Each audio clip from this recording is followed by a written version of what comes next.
दाखवून दिलेली आहे. त्यामुळे यांना जनतेची काळजी नाही. यांना मलिंदेचे खाते कसे मिळतील आणि यांच्या सगळ्या थाडबाड कसा कायम राहील याच्यावर हे सरकार काम करताना आपण पाहतोय.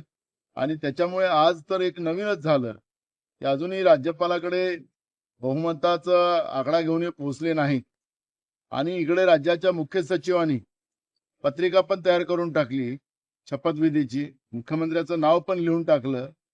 खऱ्या अर्थानं प्रथा अशी आहे की राज्यपालाकडे हे नाव जातात आणि राज्यपाल जो कोणी नेता असतो त्या बहुमताचा त्यांचं नाव मुख्यमंत्र्याच्या शपथीचं आणि मग तिथून प्रोग्राम सुरू होतं. पण अजूनपर्यंत राज्यपालाकडे न जाता मुख्य सचिवाकडेच म्हणजे संविधानिक व्यवस्थेचे सुद्धा तीन तेरा वाजवण्याचं पाप हे लोक करतात आहे. आणि मग सत्तेचा माज हा लोकांच्या मत न मिळता आलेला आहे. आणि त्याच्यामुळे